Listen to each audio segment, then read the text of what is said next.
Daily Neuro Nugget. Congratulations, family. If you are here, welcome. You made it to Thursday, almost Friday. And honestly, we have a lot to talk about because I'm going through these redacted documents, this proposed redaction document, 5 pages. And the first thing I see is that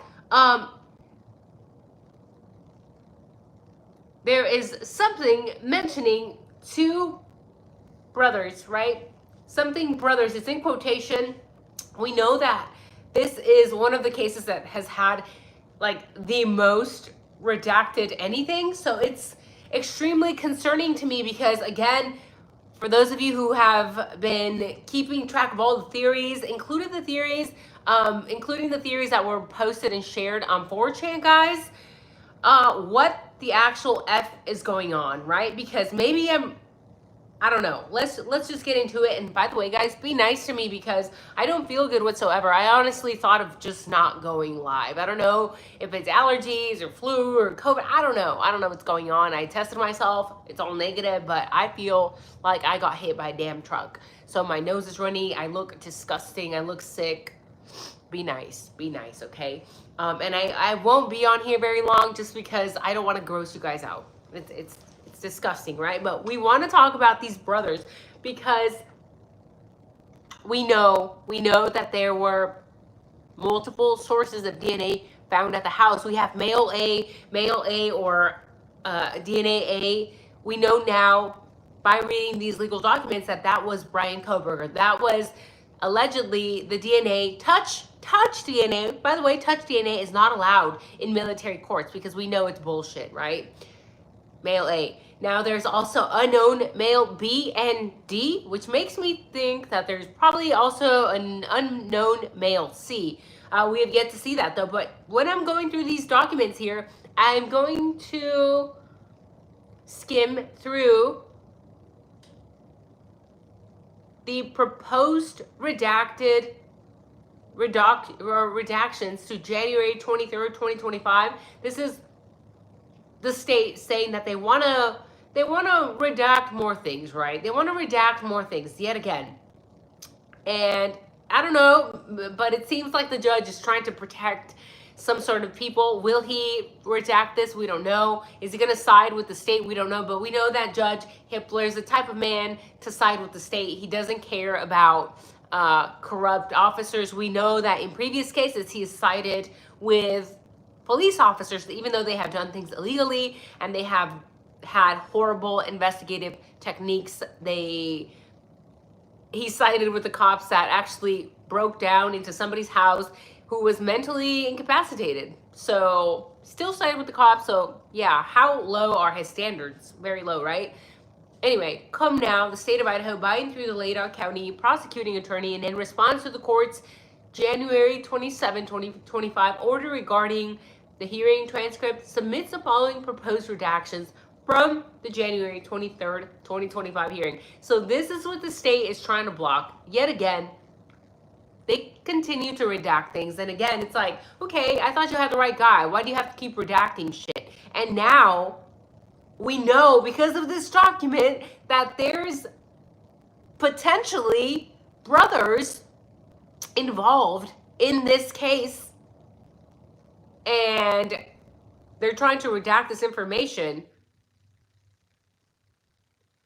Page 25, line 6, page 26, line 1, they're trying to block this out, guys. It says, this refers to a witness and a roommate of the victims whose identity has been protected, at least in part, due to hostile public and social media postings. This portion of the transcripts relates to a question by the defense counsel to which the state objected, and the objection was sustained. So why is the state, first of all, why are they trying to block out, cock block anything that has to do with Dylan Morrison and Bethany Funk, right? And of course, I'm filling in the blanks, but don't we already all know 2.5 years fucking later that who the witness is? Allegedly a witness, who the roommate was? We know these names already. So again, no need to redact this, right?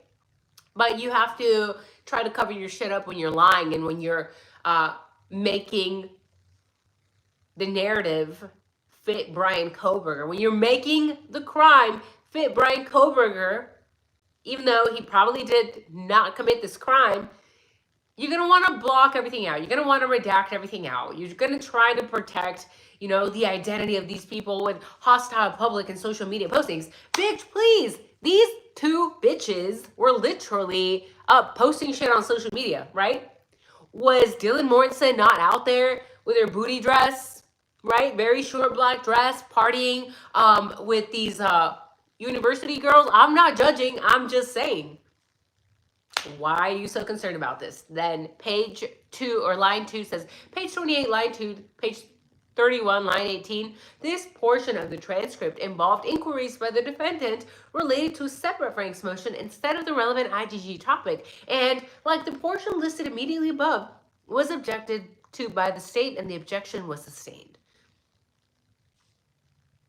Stupid to me. Page 151, line 6 through 8 and line 15, it says, this portion of the transcript deals with the names of distant relatives of the defendant identified through IGG research and which is already subject to a protective order previously issued by the Honorable Judge John C. Judge when he was presiding in this case. Now this is starting to get a little bit messy here, right? Because I think they should release that. I understand why they might not, right? I understand that if these people are not involved whatsoever in this crime, why would you want to put their names on there? Because we know how the internet is. Internet, YouTube, social media, the news channels, they're going to run with these names and probably harass these people, right? But what if the names of these distant relatives of Koberger maybe, just maybe, were the distant relatives that were found at the crime scene, right? Unknown male B, unknown male D. We know that 2 men left red fluid in the house. We know that already, okay? Back in the day, we assumed that maybe other people were involved, but now it's a damn fact. So if you're gonna be a fucking idiot and pretend that that's not a thing, then I'm sorry. You should probably click out of this channel, right?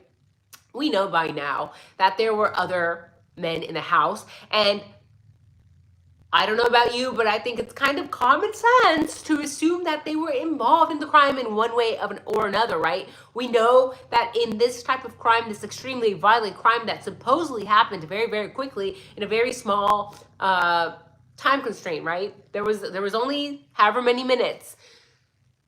In these types of cases, guys, the people that are committing the crimes are often injured, often have cuts and wounds, especially if they used handheld weapons like K-bars and such versus a GUN, right? So then one could deduce that the red fluid that was found in the home by the 2 men is probably red fluid that came from these 2 men while they were committing the crime, right? I want to know, who are these distant relatives? And when we talk about the SNPs, and I don't have the energy to do it today, but I'm going to because it's actually in the 175-page document. They're interviewing a woman who is the lab manager. By the way, I've worked in labs for like 30 years, guys, at least. No, 20 years plus. And most lab managers don't know squat. They don't know shit. They know how to, like, the basics, but they don't actually know the hands-on stuff. And in that interview, in that redacted release document, 175 page of the court hearing, we hear this lab manager, she knows about the DNA, surprisingly, because that to me shows the type of shit that we are getting from Moscow PD. Why? Because when this lab manager was asked, do you know where unknown male A and unknown male B, where these sources came from? Immediately responds. And when they ask Payne, what is unknown male B? He's like, I have no idea. Completely useless piggies. I'm telling you.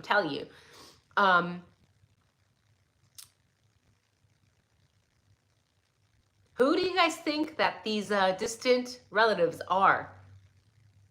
And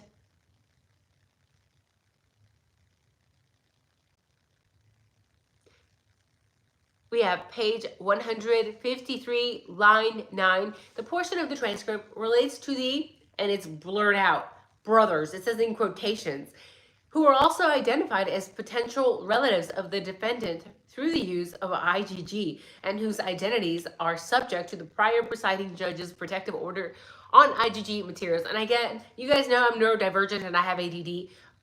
When I see this, my mind is like frat brothers, but obviously probably not, right? It's some type of brothers. Who are these brothers? Is it possible that we have maybe missed somebody and they have a brother, a frat brother, right? But blood brother as well.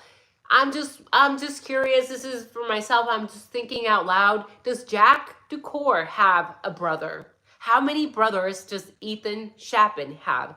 How many brothers, basically, let me know in the chat if you guys know anyone related to this case that has, you know, a brother. I'm personally particularly interested in the frat boys. Are there any frat boys that were maybe going to school together? Does David Loesch have a brother? Does Barryosha have a brother? Are Loesch and Barryosha brothers? Right?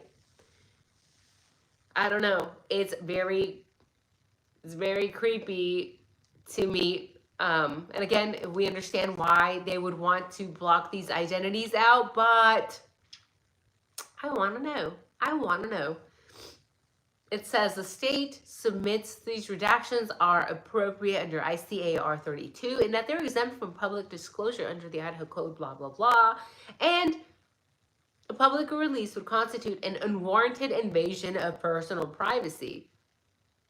Okay, that's fine. It's all fine and dandy, I suppose.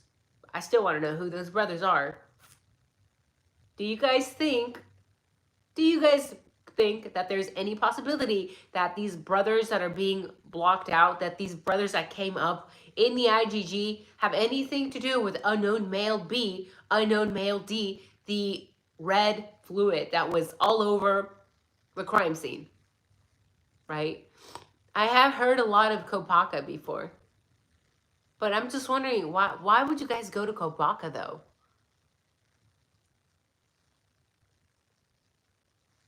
There's a lot of people, right? Dang, Ethan, even Zach, Brent. Hello, guys. Now,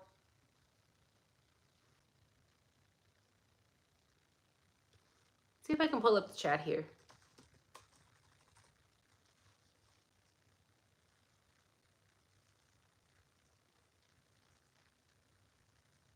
How are you guys doing today? How's the family? Are you guys healthy and stuff? Because I'm not. It doesn't help when I work in a research lab when we are exposed to all kinds of trash, and I also teach I tutor neurodivergent children, so kids carry like everything possible. Bugs. Hi, Nikki. Hi, Big Plants Little City. Hi, Queen of Ossian. Hi, hello, everyone. Hi, Dawn. Hi, Theodore. I think SG is becoming my main suspect. I mean, I don't know about you guys, but when we talk about SG, it's like, I don't know. I just don't feel good, okay? It makes me a little sick to my stomach. I'm not saying he had anything to do with this. But when we talk about Steve G, I get thoughts of Hex.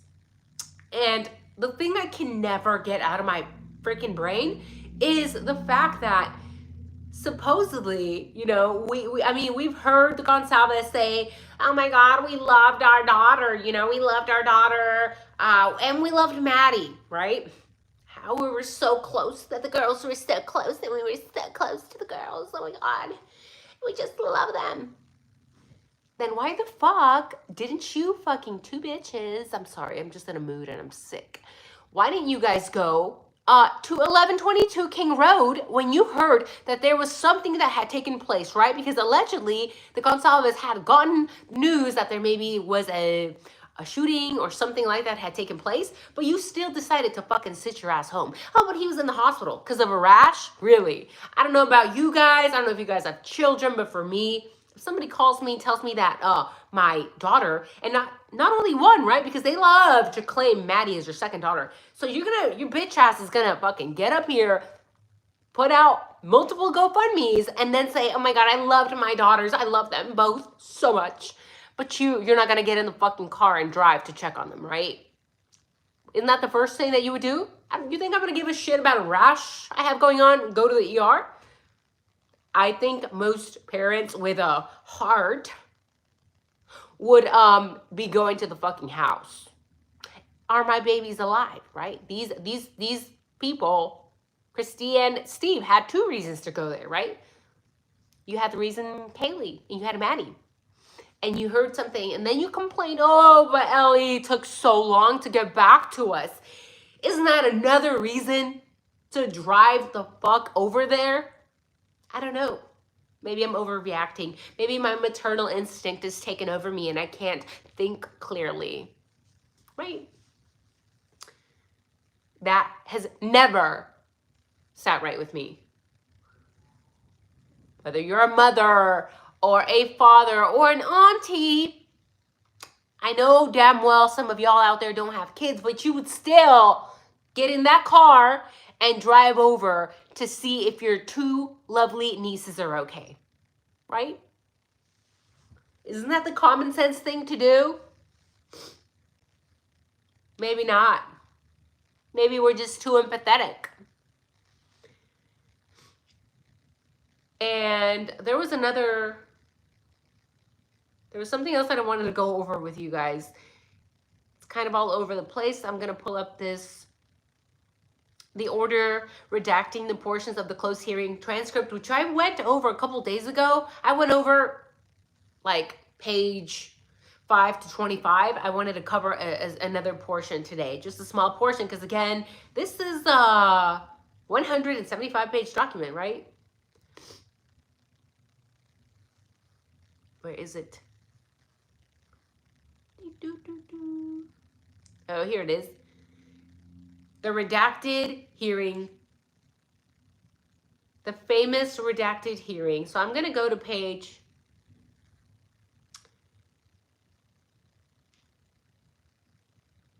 Oh, and this is shady as fuck. Okay? People are like, oh my God, Nika, you love to make the cops look bad. No, they make themselves look horrible. We don't have to do anything.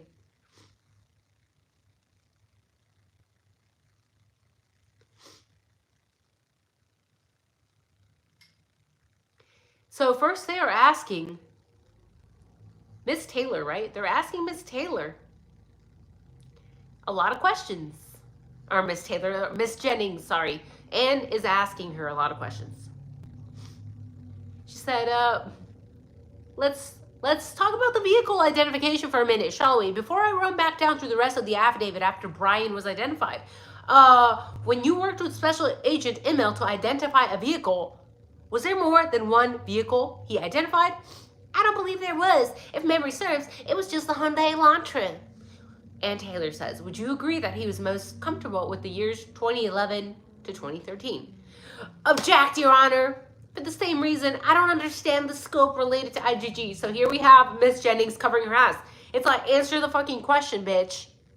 Were you most comfortable with 2011 to 2013? Because we know that then very much later, they extended that BOLO to 2016, right? And pay close attention, guys, because this is how they like to fuck with us, right? They think we're stupid. They think we're not paying attention, but we are.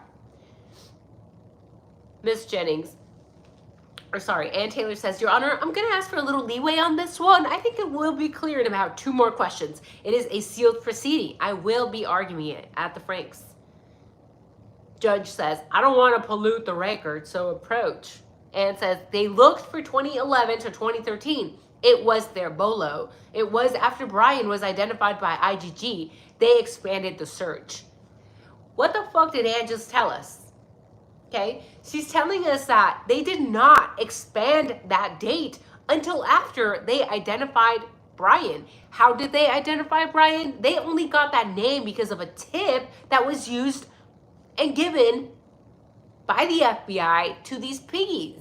That's the only reason. Remember, the FBI was like, here you go. You can have the name of Brian Koberger, but definitely don't say we gave it to you. And definitely don't use it for this investigation because it's just a tip. You still have to do your own work. You still have to do your own research and come to your own conclusions. And what the fuck did Chief Fry and Co. do? What did Payne do? What did Mallory do? They fucking ran with it. They did exactly what they were not supposed to do. And then later, they tried to make the crime fit Brian Kohberger. Ladies and gentlemen, do you understand how fucking dangerous that is? Because that's exactly how you end up in fucking jail, although you were innocent the whole time, right? But again, a lot of cops, that's what they're going to do. Their goal is to close the case. They don't care about getting the right person in jail, right? So they make the crime fit whoever. And in this case, they're doing that to Mr. Brian Kohberger, right? So then they're like, well, we have his name now. Well, our original Bolo doesn't fit. Brian has a 2016, although we know damn well that 2011 to 2013 vehicle looks nothing like 2016. But you know what? Let's make Brian Kohberger fit this crime, shall we? Let's expand this Bolo to 2016.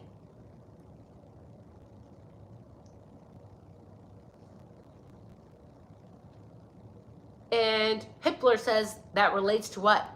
And Taylor says it's going to relate to the Franks, but it has to do with the IGG and when they identified him. I have about 2 more questions along this line. Judge says you have the separate Franks motion regarding the scope of the car search. Anne says absolutely. She's on fire. This girl is on fire. Judge, that we're not here for today. We're here for the IGG. I get the idea that if the IGG is suppressed, the warrants based on the IGG is suppressed, that affects a lot of other things, right? But I don't think you need to get into the evidence of that at this point because it's part of the Franks. There's a separate Franks motion for that. Ms. Taylor says there absolutely is. The next question I'm going to get in the affidavit after the IGG was the police and Pullman running the car. And he laid it out in the affidavit after the IGG without stating it. So I'm doing the IGG part with him now. That car is a different year than the one the Bolo is for. Again, the same shit I just said, right? They're making this crime fit Brian Kohberger. Well, his car doesn't fit. Let's expand the Bolo. Let's stretch it out just a few more years, right? A few more years. 2016. If you guys look closely at the details, I'm no car expert, guys. I live in Chicago. We mostly walk here, okay? I'm no car expert, but I looked up a 2011 to 2013 vehicle, compared it to a 2016 Elantra. There are differences, like very visual differences, even for us non-car folks, right?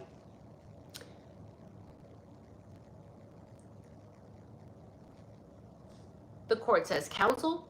Mrs. Jennings says, I don't understand what that has to do with the IGG. It's part of the Franks hearing related to the vehicle identification. I understand her timeline, but I don't think the point's been made. Ann Taylor says, this was when I was allowed to explore this witness since he's already here and we've paid for him to come here. Makes sense, right? You're going to use taxpayer dollars. You might as well put them to use.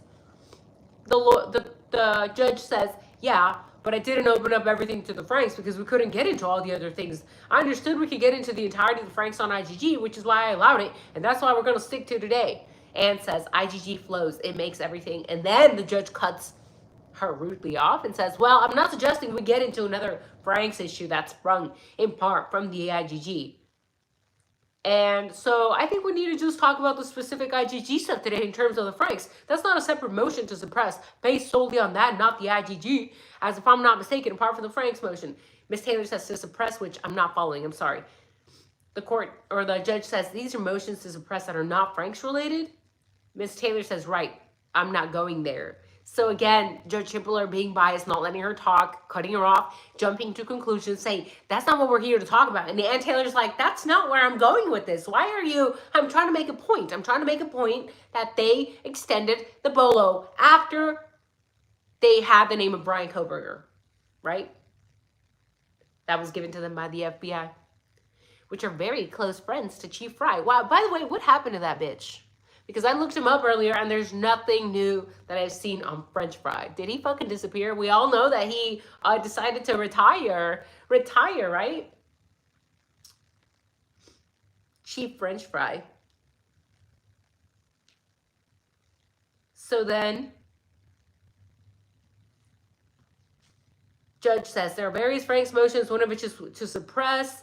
The One is that there's a Franks violation by not informing the magistrate of the use of IGG and violations, which, by the way, that was a big fucking deal, right? Payne decided to not tell the magistrate judge about the other IGG. Talk about trying to make a crime fit an innocent, potentially innocent person, because remember, innocent until proven guilty, right? Although we know the Gonçalves have forgotten that, right? We know that the Gonçalves have openly said they want him DEAD, that that's what he deserves. By the way, I don't know about you guys. I have my thoughts. I'm biased on this case, but I'm still an objective person, right? I'm still going to have to wait until every bit of evidence is presented to us. So how can you guilters say, well, you know, he fucking did it. He fucking did it. I'm sorry, but like, if you're that quick to jump to conclusions on this case about a man that you don't even know and no evidence has really been presented, most of it has been redacted, I don't want to know about your personal relationships, because you're crazy. Jump into conclusions.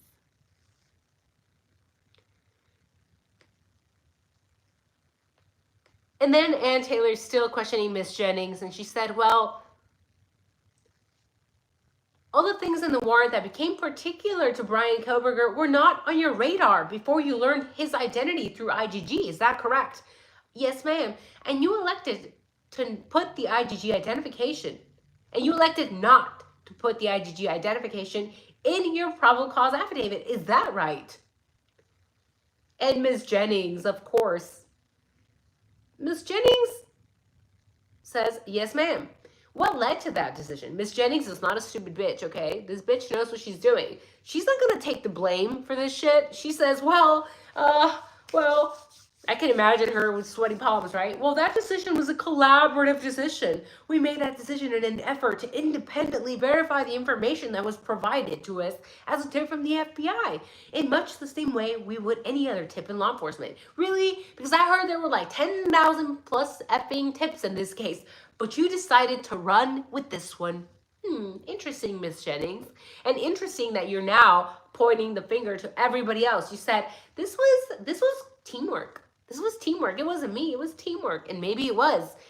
I don't blame her. If there were other people that came to that conclusion, that's fine. Ann Taylor says, as a group effort, you decided to intentionally leave that out of your affidavit? Yes, ma'am. Again. So now we know that Payne is shady. We knew that already, right? Because we were blaming him for this affidavit because he has his name on it. But apparently it was also Ms. Jennings and God knows who else. Because now she's saying it's teamwork. So now I want to know, who was the top dog that made that call? This was teamwork? Is that your way to diffuse responsibility? Because at the end of the day, we're still going to need the names of everybody that decided to leave important IGG information out, right? To basically lie to the magistrate judge, to skew the narrative for the judge. If they had not done that, I personally don't think that the magistrate judge would have signed on any search warrants or anything. Ann Taylor says, given the limitations at this point, I think that's all my questions. It's like, well, yeah, I can't take any more after this. I'm disgusted. Can you guys tell? I'm sick. This is making me sick. It's this, I swear. I'm just kidding. I'm just kidding. Anyway, I'm done. I'm done for today. That's it for today. And let's go check on the chat. Nikki says, the internet chatter against PK is driving me crazy. The internet. Theodore says, it was Dylan for the longest time, but the cuffs are covering up for her. Doesn't make sense to me. Thank you guys for all the get well comments. Thank you. Hi, John. Hi, Sleuthy Kitty. Backwood says, hello, beautiful. Low match brothers is not anything that has to do with any name drops. It's a distant meaning, not close. I don't believe they're even related to Kohberger. That's the thing, right? When we get into SNPs and how they found Brian Kohberger, what a tiny fraction they used to pin this on him. And when you know how SNPs are broken down, there's like 10,000s in a little piece of DNA.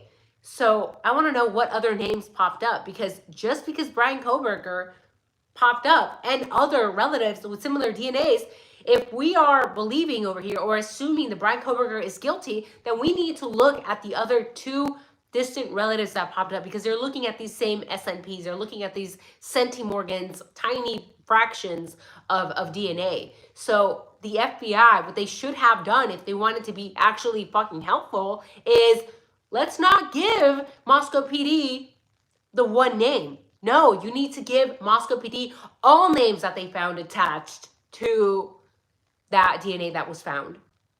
But no, instead they decided to keep their mouths quiet, right? They kept quiet. They were sneaky. What are the other names?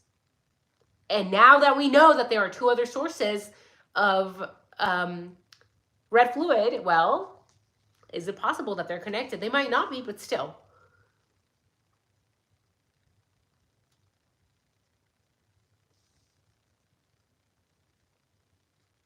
Bonnie says, hello, Nico. People need to be nice if they don't like what you say. No one's making them watch your videos. I happen to like your opinion. Thank you. I honestly don't care because I'm still getting views. Kai Boy says, Nika, no. Oh, flowers and hearts. I love flowers and hearts. No worries, hoppers. I see you're late again. Don't worry. Just go back and be part of the replay crew. We're just glad you made it. Hi, John. Welcome. You made it live. I'm not feeling well, John. So, Joyful Dolphin. Hello. Dan says, chicken soup, lots of garlic, and Russian hat. Thank you for the cover up. Can't have you sick. I know.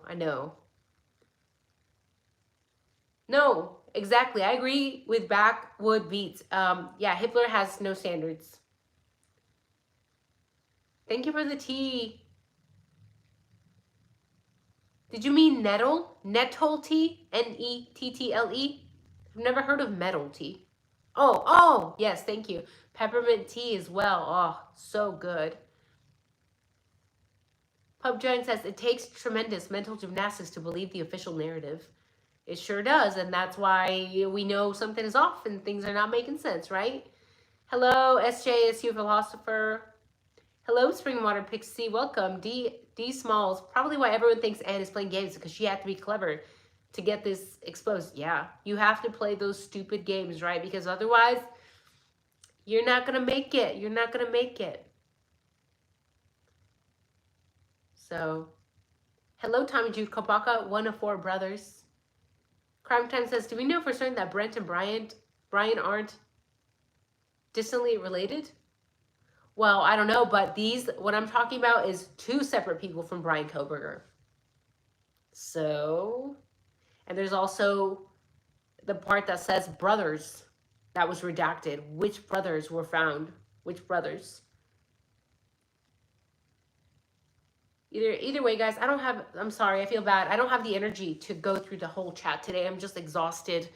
I worked a 12-hour shift, and I'm actually not going to go to my other job, but I'm falling apart over here. So I'm going to go drink some tea. Thank you guys for the tea recommendations. Let me know, what do you think about that portion being redacted about the brothers that were found? It says brothers were found. So, yeah. Thank you guys for joining me. Leave a like, leave a comment. Some of you have asked how to donate to me. I don't like to ask for money. It feels weird. But if you do want to buy me a cup of coffee or something small like that, you can send a little something to my Cash App. I'm just putting it out there because you guys asked. So don't be weirded out, okay? Well, thank you guys. Have a wonderful night. Thank you. Bye-bye. Bye, guys.